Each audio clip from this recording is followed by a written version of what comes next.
Ayo dari sini. Kata Nabi, istaqimu. Saya mulai dari istaqimu dulu. Istaqimu itu artinya, perhatikan, badan tegak.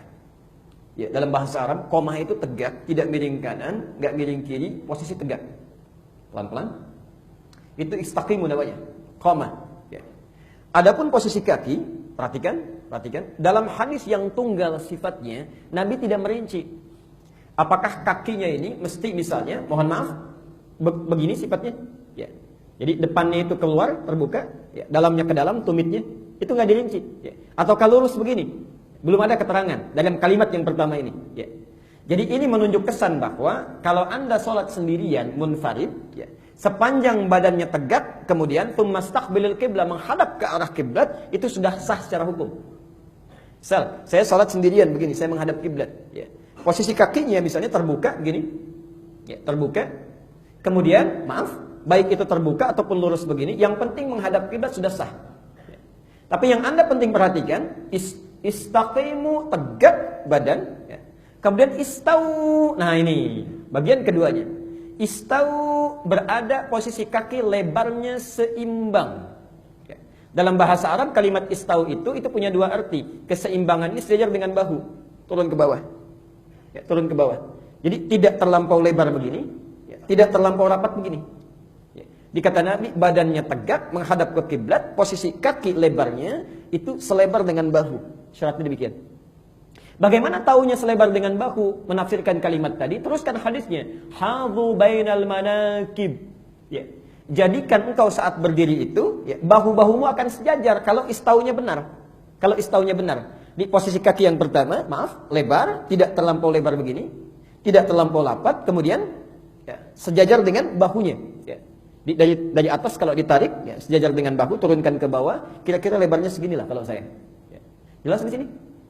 Saya teruskan dulu.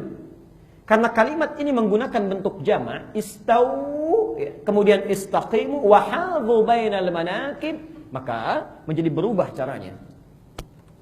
Saya tidak bawa laser pointer. Perhatikan.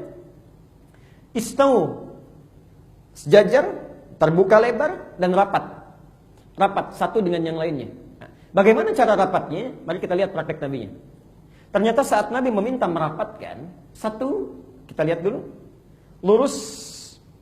Posisi rapatnya dalam keadaan lurus. Ya. Makanya sering diterjemahkan rapat dan luruskan. Tapi ternyata yang menarik, yang lurus itu bukan jemari bagian depan, tapi tumit bagian belakang. Nih. Ya. Kalau tumitnya diluruskan, konsekuensinya pasti bahunya akan sejajar. Yang tadi itu. Ya. Jadi kalau tumit Anda lurus, lebarnya sesuai, ini pasti akan sejajar bahunya dan akan rapat atasnya. Ya. Tapi sebaliknya, kalau kaki bagian depan yang dirapatkan, jemarinya yang lurus, sejajar dengan karpet misalnya, mohon maaf, itu pasti bahunya akan bengkok itu. Ya. Tidak akan lurus, tidak akan sejajar. Ya. Karena posisi kaki, maaf, ya, kadang-kadang macam-macam ukurannya. Ada yang 39, ada yang 41, ya. Ada 40. Kalau antum luruskan bagian depannya yang di sini, itu bahunya otomatis akan bengkok. Ya. Karena itulah Nabi saking ketatnya dalam kalimat istau istaqimu ini, perhatikan, Rasulullah SAW sampai beliau jalan itu. Pertama bikin garis pakai pedang. Ini saya ilustrasikan. Ya. Nabi membuat garis pakai pedang, digaris oleh beliau, lalu sahabat diminta berdiri lurus di situ. Ya. Tapi ini jangan dibaca tekstual ya. Anda jadi imam bawa pedang dulu misalnya di garis begini, tidak. Maksudnya itu kalau belum ada garisnya. Kalau di sini sudah ada garisnya di karpet, maka tinggal menyesuaikan. Ini sudah ada garis nih. Ya. Ini bukan jemari yang diluruskan di depan, bukan. Tumit yang diluruskan di garis bagian belakangnya. Ya. Jelas sampai sini? Nah, selanjutnya saya percepat. Posisi lebar kaki yang arahnya tadinya begini, ya. Kata para ulama, kalau ini kemudian kita rapatkan kaki bagian depan posisi seperti ini, maka dua hal akan terjadi. Ya. Yang pertama, kemungkinan bahu kurang rapat. Ya. Padahal Nabi meminta di hadis lain untuk merapatkan. Al-Bukhari nomor hadis 618. Ya. Perhatikan kata Nabi ya. Saya percepat saja. Apabila seseorang berada dalam sholatnya, maka setan akan masuk ke celah-celah dalam sholatnya. Fayaqulu, maka dia kemudian akan berkata. Perhatikan kata setan. Udkur kada. Ingat ini, ingat itu. Makanya Anda jangan kaget kalau setelah takbir misalnya Allahu Akbar, yang tidak diingat bisa masuk kepala kita. Yang lupa bisa jadi ingat, yang ingat jadi lupa, bisa terjadi itu. Tadinya nggak mikir, tapi ketika kita bertakbir, Allahu Akbar, itu masuk semua. Ya. Tadi apa yang belum ditandatangan, kunci mobil ada di mana, arisan belum dapat tanggal berapa, semua masuk. Ya. Ujung hadisnya, perhatikan, hatta la yash'ural musalli kam raka'atan yusalli, sampai orang sholat tidak sadar berapa rakaat sedang menunaikan sholatnya. Hadisnya sahih. Ya, saya belum tanya sudah pada ngangguk, berarti pengalaman itu. Nah, karena itu, perhatikan, saya teruskan. Karena itu posisi kaki diatur lagi di ujung hadis.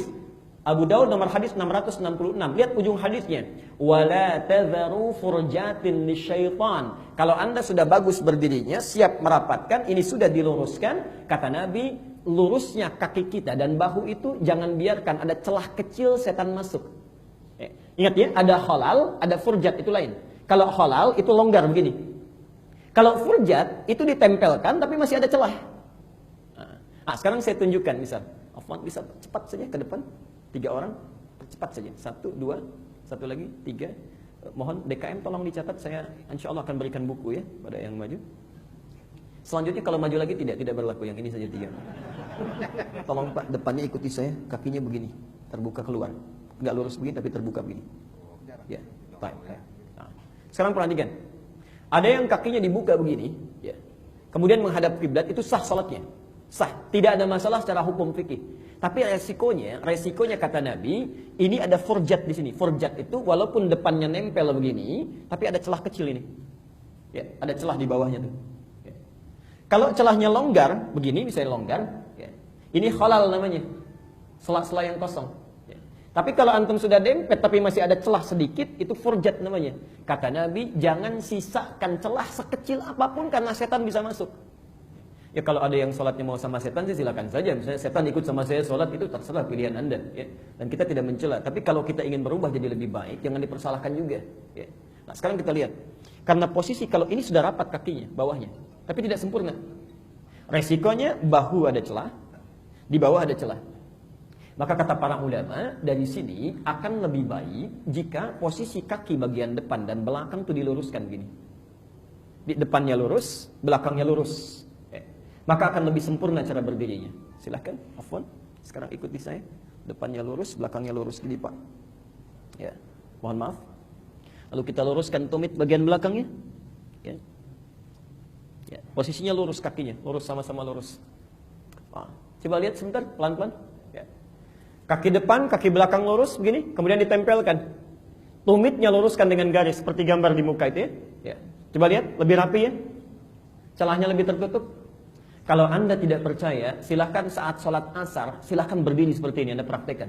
Luruskan kakinya, kaki ketemu kaki, bahu ketemu bahu. Itu Masya Allah, suasana sholat kita akan lain. Gak percaya silahkan. Akan berbeda ketika ada celah di sampingnya. Akan berbeda sama sekali. Anda bertakbir, Allahu Akbar, ada kenikmatan tersendiri. Ada kenikmatan. Tapi ini pun belum selesai hadisnya. Kata Nabi, perhatikan. Walayyinu bi'aidi ikhwanikum. Tapi serapat-rapatnya Anda jangan sampai menyebabkan tangan temanmu susah bergerak dalam takbir. Ya. Begitu didempet mau takbir susah gitu. Nah itu persoalan itu ya, dalam hadisnya. Baik, silakan Pak, silakan duduk. Jadinya seperti ini. Ini seperti ini. Ini yang diambil dari hadis Abu Daud nomor hadis 666. Jadi Anda luruskan, berdiri. Nah ini sebetulnya fase pertama membentuk kekhusyuan. Jadi kalau kita sudah kondisikan seperti ini, enak ke kita ya, nyaman dalam sholatnya. Nah kalau sudah demikian, maka saya masuk bagian terakhir. Ini cepat saja. Kita akan mulai menyusun barisan. Nah, saya akan percepat masuk ke sholat berjamaah dulu ya. Nanti di sini kita akhiri. Kita belum sholat ini, baru berdiri saja. Ya. Belum takbir, belum mulai, baru berdiri. Sekarang agak cepat Pak, yang pakai peci saja langsung jadi imam. Ya kan Anda pakai peci. 1, pelan-pelan. Pak, mohon izin. Ini imam, laki-laki, makmumnya laki-laki. Bapak mau kemana? Silakan. Jangan dengarkan bisikan yang tidak jelas. Allazi waswisu fi sudurin nas, bebas. Baik, sudah bagus ya. Ini laki-laki imamnya, ini makmumnya laki-laki. Maka berdiri di samping kanannya imam, ya. Ada 2 posisi. 1 bisa sejajar antara imam dengan makmum. Dalilnya Abu Daud nomor hadis 1367. Ya, Rasulullah pernah salat di sampingnya Ibnu Abbas. Tadinya di belakang, oleh Nabi ditarik ke depan. Ya. Kemudian disejajarkan dengan beliau. Ini sah. Ya. Atau yang kedua, ini yang berpendapat mayoritas ulama, imam lebih maju sedikit. Ya, sedikit saja. Tapi nempel, nggak ada jarak kakinya, nempel. Ya. Ada yang mengatakan 1 kepalan, tidak. Itu sudah menyelisih hadis. Ya. Taib. Dia tetap menempel. Ya. Nah ini ditafsirkan oleh ulama ketika Ibnu Abbas itu ditarik oleh Nabi, usianya masih kecil, 3-4 tahun. Ya, dia khawatir terjadi sesuatu di belakang, makanya disejajarkan. Ya. Dalam sholat yang normal, ada sebagian yang kemudian menafsirkan demikian. Ya, jadi satu lebih maju, makmum lebih mundur. Dua-duanya sah karena sesuai dengan nilai hadis. Ya. Dua-duanya sah. Ini benar, dianggap sempurna. Mau sejajar, mau tidak. Ya. Jelas sampai sini? Ya. Saya teruskan dulu. Tiba-tiba masuk, silakan. Satu orang, pelan-pelan.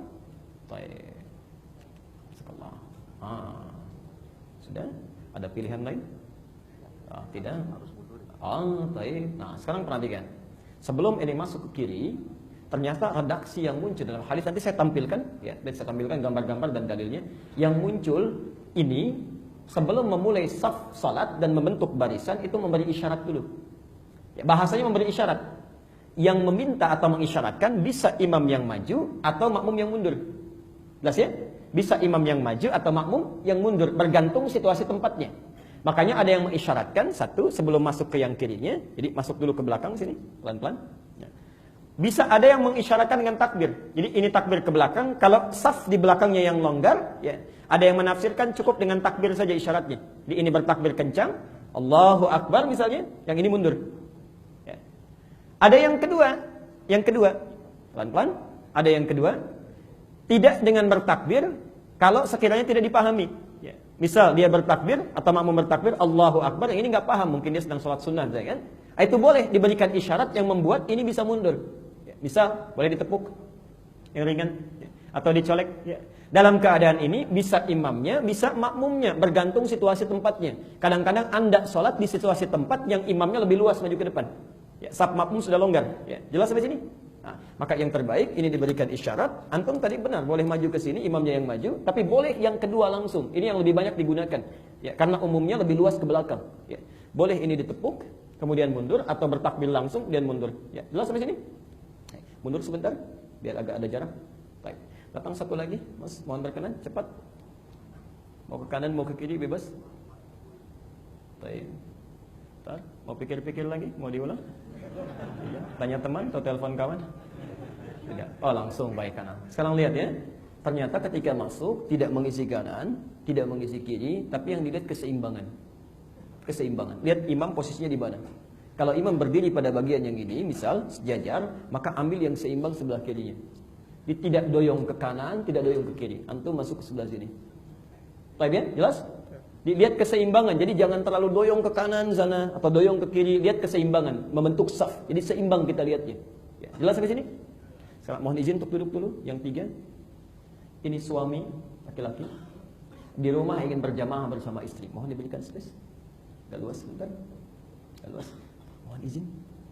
Bapak dalam posisi menjadi ibu. Ya, masuk ke bawah. Karena ibu nggak pakai peci, mohon izin mas. Biasa gitu dulu. Silahkan Pak, mau kemana? Ini suaminya, ini istrinya. Ya. Baik, silahkan, langsung saja. Ya, silahkan. Mau ke kanan, mau ke kiri, bebas. Mau ke belakang, di mana? Oh, nggak ada, kosong aja pokoknya kosong. Silahkan. Ya. Salah juga nggak apa-apa. Kalau benar saya curiga kan. Baik, di situ yakin? Baik. Ini tapi berdiri Pak sholatnya, kenapa duduknya? Nah ini sudah agak bagus, tapi agak kurang tepat. Ini sudah benar. Jadi ibu, mohon izin, kalau berjamaah dengan suami, bukan ke kanan, bukan ke kiri, tepat betul di belakang imam. Di belakang imam, persis sejajar di belakang imam. Hanya diberikan jarak agak sedikit longgar. Sekiranya ada orang lain yang masuk untuk bermakmum, laki-laki, ya bisa di sini langsung, bisa berdiri di belakangnya. Jelas di sini? Baik. Sekarang imamnya perempuan. Ya, makmumnya perempuan, ibu berjamaah dengan anak perempuannya. Izin Pak, langsung saja kemana? Ya. Silakan langsung saja, bebas Pak. Mau ke kanan, mau ke kiri, mau ke samping. Ya. Gak apa-apa, beliau berpikir tadi kalau benar curiga gitu. Baik, ini tepat ya, tepat berada di samping kanan, persis sejajar. Jadi tidak ada jarak. Langsung, mohon maaf Pak. Nah, sejajar saja, ibu ya, yang melihat ini. Ya, imamnya perempuan, makmumnya perempuan. Jadi sejajar. Mohon maaf, ini imam, ini makmum. Jadi ini imamnya perempuan, makmum perempuan. Rapat saja. Tiba-tiba datang anaknya satu lagi, ingin bermakmum. Kemana? Perempuan juga. Perempuan juga, bebas mas. Jangan dengarkan bisikan yang tidak jelas. Mau nepuk dulu atau enggak? Mau nyolek barangkali? Oh, tidak langsung. Ini sudah bagus ya. Nah, imam tidak maju. Imam tetap di tengah. Dalam hadis riwayat Aisyah, Ummu Salamah disebutkan awsatuhunna, posisi imam tepat di tengah-tengahnya. Dia nggak maju, dia nggak mundur. Jadi tepat membentuk barisan pun tetap ke kanan terus, ke kiri terus sampai sempurna selesai. Sekarang posisi yang terakhir. Terakhir, maaf, 2 mundur, imam tetap di situ. Silahkan baris lagi 4 orang. Berdiri Pak, berdiri semuanya. Ya, posisi terakhir. Ini sudah penuh semuanya. Sudah penuh seluruhnya. Kita tutup sampai di sini. Tiba-tiba satu orang masuk ingin berjamaah. Silahkan, mohon izin Pak. Boleh? Bapak kemana? Ini sudah penuh Pak ya. Gak usah nengok, sedang sholat. Bebas Pak, ini sudah penuh pokoknya.